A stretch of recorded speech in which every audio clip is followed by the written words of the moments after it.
BPSC TRE 2.0 का नियुक्ति पत्र बंट रहा है, किंतु एक बात जान लीजिए आप तमाम शिक्षक अभ्यर्थी की भाषा आहर्ता को लेकर के हमारा केस बड़ा मजबूत है और हाई कोर्ट में जाकर के मेंशन हो चुका है। मैंने पिछले ही वीडियो में कहा था आप तमाम शिक्षक अभ्यर्थियों को कि भाषा आहर्ता को पुनः शामिल कर रिजल्ट जारी करना होगा बीपीएससी को। हालांकि ये तमाम बातें जो है बीपीएससी के तरफ से नहीं मानी गई है, अब तक नहीं कुछ कहा गया है, किंतु हमारा अधिकार बीपीएससी से लड़ने का नहीं है। हम जिस संविधान को मानते हैं इस संविधान के थ्रू जो है हम जो है न्याय की आस अपने अदालत से करते हैं और हम तमाम शिक्षक अभ्यर्थियों को भरोसा ही नहीं बल्कि विश्वास है कि पटना हाई कोर्ट से तमाम शिक्षक अभ्यर्थियों को न्याय जरूर मिलेगा। आइए पटना हाई कोर्ट के भाषा आहर्ता से संबंधित जुड़े केस का तमाम वो जानकारी साझा आपको हम इस वीडियो में करेंगे और आप भी रूबरू हो पाएंगे। उससे पहले नमस्कार, मैं हूं हरे कृष्ण प्रकाश और आप देख रहे हैं साहित्य आजकल। हमारे इस चैनल पर नए हैं तो सब्सक्राइब कर लीजिएगा और भाषा आहर्ता की तमाम वो केस की जानकारी जो आप जानना चाहते हैं इस वीडियो को अंत तक देखिए, जरूर आपको पता चल जाएगा। इस वीडियो को जन के शेयर कर दीजिए, एकदम तमाम उन लोगों तक पहुंचा दीजिए जो कि बीपीएससी टीआरई 2.0 में शिक्षक बनने की सपना लिए थे, किंतु उनके सपनों को चूर चूर कर डाला गया है, उनके अरमानों को फोड़ा गया है, उन तमाम शिक्षकों को असफल सिद्ध कर दिया गया है। ऐसे तमाम शिक्षक अभ्यर्थियों के बीच इन वीडियो को साझा कर दीजिए।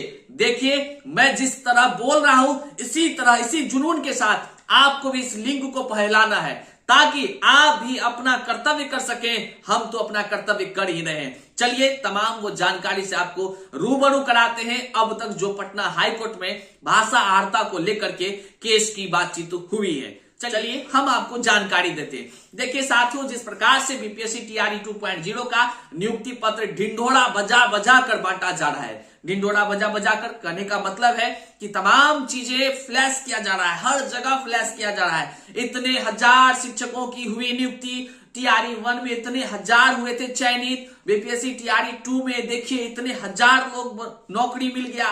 कुल मिलाकर ढेर सारा बातें कही जा रही है, लेकिन सारी बातें तो हो रही है। पटना हाईकोर्ट याद नहीं आ रहा है मुख्यमंत्री साहब, हाईकोर्ट में याद आएगा, थोड़ा दिन तो रुक जाइए। और जो बीपीएससी के साहबजादे हैं जिन्होंने बहुत ही विचार अपना सराहनीय रखा है, जिन्होंने छाती ठोक कर कहा था कि एकदम मेरे यहाँ कोई फर्जीवाड़ा नहीं हुआ है, तो हम क्या कहें? हम फर्जीवाड़ा कहने वाला होते कौन है? हमारी क्या हैसियत है? आखिर हम इस चैनल के माध्यम से केवल बोल रहे हैं, किसको क्या फर्क पड़ता है? सब अभ्यर्थी अब जान रहे हैं फर्जीवाड़ा कितना हुआ है। हम पूछना चाहते हैं, देख लीजिए अगर कोई अधिकारी देख रहे हैं इस वीडियो को, हम तो मुंह से नहीं बोल रहे हैं, देख लीजिए नीचे कमेंट बॉक्स में, लीजिए हम सवाल ठोक दे रहे हैं कमेंट बॉक्स के लिए। तमाम शिक्षक अभ्यर्थियों से अपील है, आप बीपीएससी टीआरई 2.0 में फर्जीवाड़ा को किस नजर से देखते हैं? आप कमेंट में हमें जानकारी दीजिए। क्या फर्जीवाड़ा हुई है या नहीं हुई है?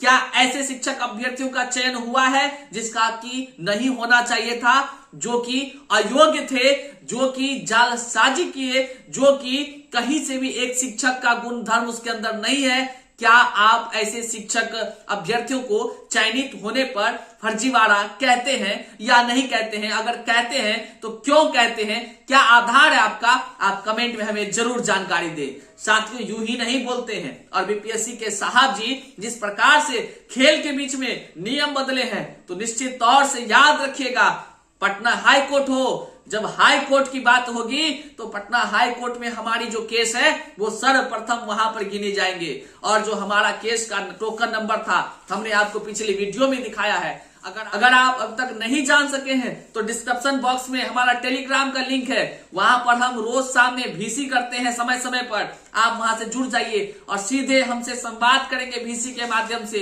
सीधे आपको बताएंगे। हमारे तमाम पेटिशनर को जानकारी है, वो सभी जानकारी है। और जो भी लोग जानना चाहते हैं नीचे डिस्क्रिप्शन बॉक्स में लिंक है, जुड़ जाइए। तो तमाम वो जानकारी हम पहले ही दे चुके हैं और हम आपको लीजिए अब दिखा रहे हैं। आप तमाम शिक्षक अभ्यर्थी सोच रहे थे कि सर पेटिशनर ने आपका नाम कहा, तो लीजिए साथियों, हम नहीं चाहते हैं कि केस को हवा हवाई किया जाए।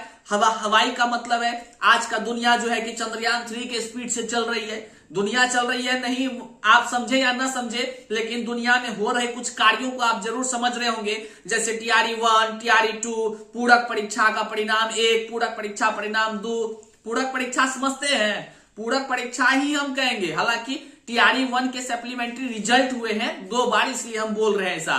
मैट्रिक में होता था ना, कोई फेल करता था उसको फिर से पास कराने के लिए पूरक परीक्षा होता था। ठीक, परीक्षा तो नहीं बल्कि उसी रिजल्ट में से दिया गया। एक बार टीआरई 1 में दिया गया और टीआरई 1 का ही पूरक परिणाम द्वितीय घोषित किया गया। अब क्या सब मामला है आप समझ रहे हैं। बहुत सारे शिक्षक अभ्यर्थी इस पर भी सवाल उठा रहे हैं। अब भाषा आर्ता की जो केस है उसकी डिटेल्स हम आपको पहले भी दे चुके हैं, और साथ ही साथ आप बता दें लेटेस्ट अपडेट कि भाषा आर्ता को केस को लेकर के केवल मैं ही नहीं बल्कि हमारे साथ 76 शिक्षक अभ्यर्थी शामिल हैं। जी हां साथियों, 76 शिक्षक अभ्यर्थी शामिल हैं और कई सारे शिक्षक अभ्यर्थी लगातार शामिल होते जा रहे हैं, जो कि हम पिछले भी वीडियो में कहे थे सारी जानकारी। तो लीजिए, हम सारा चीज हाइड करते रहे, हमारा खाली आप नाम देख लीजिए यहाँ पेटिशनर वाला, मेरा देख लीजिए, बाकी चीज हाइड कर दे रहे। अब सोच रहे होंगे आप हाइड क्यों कर दे रहे हैं। देखिए, पिछले वीडियो में हम बहुत चीज जानकारी दे दिए थे सार्वजनिक। हम नहीं चाहते हैं झूठ मूठ का इधर उधर तमाम जगह फैलाते रहे बातों को। बहुत चीज होती है जो कि अपने अनुसार होता है, तो हरे कृष्ण की अपनी रणनीति है, उस रणनीति के तहत हम अपना कार्य कर रहे हैं। और जो लोग केवल जो है कि बकठेठी करते हैं, बकठेठी मतलब समझ लीजिए, कमेंट बॉक्स में देख लीजिए, पूछेंगे बहुत सारा लोग बोलते रहेंगे कुछ से कुछ कुछ से कुछ, तो ऐसे लोगों से कुछ फर्क नहीं पड़ता है, क्योंकि ये वही लोग हैं जो केवल घर में बैठ करके अपना जो है सवाल बस टाइप करते हैं या दूसरे पर टीका टिप्पणी करते हैं। तो उन लोगों से तो ऐसे भी कुछ नहीं होता है, उन लोगों की बातें सुनकर भी हमें कोई फर्क पड़ता नहीं है। लेकिन जो लोग सही चीज सवाल करते हैं उसका जवाब भी हम देते हैं। तो तमाम शिक्षक अभ्यर्थियों को बता दे, भाषा आर्ता की केस जज साहब मेंशन कर चुके हैं और इसी केस के टैग में कई सारे वकील का भी केस टैग होने जा रहा है, हो रहा है। वकील साहब अपनी रणनीति बड़े ही सादगी, बड़े ही शानदार तरीके से कर रहे हैं, इसलिए जितने भी पेटिशनर हमारे हैं वो समझ लीजिए काम बहुत ही शानदार तरीके से हो रहा है। मैं खुद लगा हूं, इस बात को आप जान लीजिए। लेकिन धैर्य नहीं रखेंगे तो फिर कुछ नहीं है, फिर वही होगा, हवा में उड़ जाएगा। हवा में नहीं उड़ना है। यह मुद्दा इतना भयंकर है ना। आज आप नियुक्ति पत्र बढ़ते देखे हैं, टीआरई 1 का भी बढ़ते देखे थे। आप कोई ऐसे नहीं है जो केवल बैठकर नियुक्ति पत्र बढ़ने देखने के लिए जिंदा है। आप ऐसे नहीं है।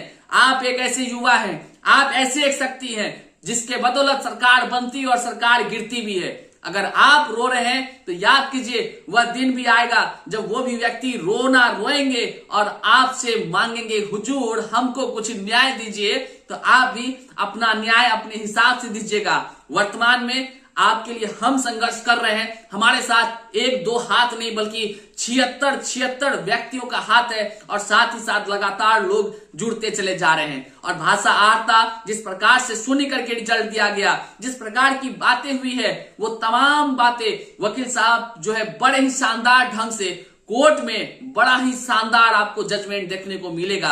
आप बस जो है कि इंतजार कीजिए। बहुत सारी बातों को हम पब्लिकली नहीं बोल रहे हैं, ये हमारी भी मजबूरी है, और केस को किस तरह से आगे बढ़ाना है इस चीज की चिंता आप छोड़ दीजिए, क्योंकि हरे कृष्ण है ना, उसके लिए वो कार्य करने के लिए लग गया है तो लग गया है। क्योंकि हिंदी भारत भाल की बिंदी, हमने पहले भी कहा था, अब भी कह रहा हूं, और हिंदी को नहीं जानने वाले हमारे बिहार में यदि वो है तो निश्चित तौर से उनको समस्याएं उत्पन्न होगी।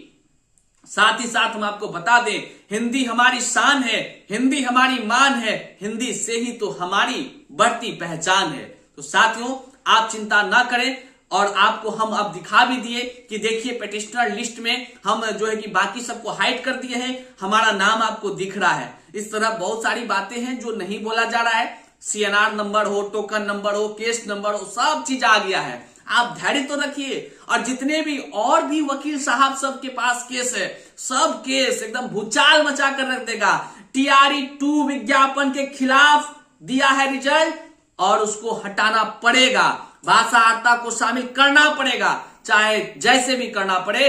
तमाम शिक्षक अभ्यर्थी जो है कि इसे बर्दाश्त ना किए हैं ना करेंगे। भले कुछ सफल शिक्षक अभ्यर्थी हो गए, उनको बधाई मैं शुरू से देता रहा कि भाई आप सफल हो गए, किंतु जो असफल शिक्षक अभ्यर्थी हुए हैं, मुझ जैसे शिक्षक अभ्यर्थी हैं, वो कभी अन्याय को बर्दाश्त नहीं करेंगे, चाहे वो हाई कोर्ट पटना हो या सुप्रीम कोर्ट तक जाना हो। जाएंगे भी, लड़ेंगे भी, जीतेंगे भी। निश्चित तौर से आपको वह चीज भी शायद आजकल से देखने को मिलता रहेगा। चैनल पर नए हैं तो सब्सक्राइब ठोक कर कीजिएगा, ताकि आपको तमाम वो जानकारी लगातार होते रहे। हमको आप तक पहुंचाने के लिए शेयर ना पड़े, बल्कि आप अपने कर्तव्य के लिए, आप अपने लिए अपने तमाम साथियों को जोड़िए, साझा कीजिए, ताकि आपकी आवाज मैं बन सकूं और संघर्ष करने में भी मजा आ सके। वीडियो को यहां तक देखने के लिए बहुत बहुत आभार, शुक्रिया, प्रणाम।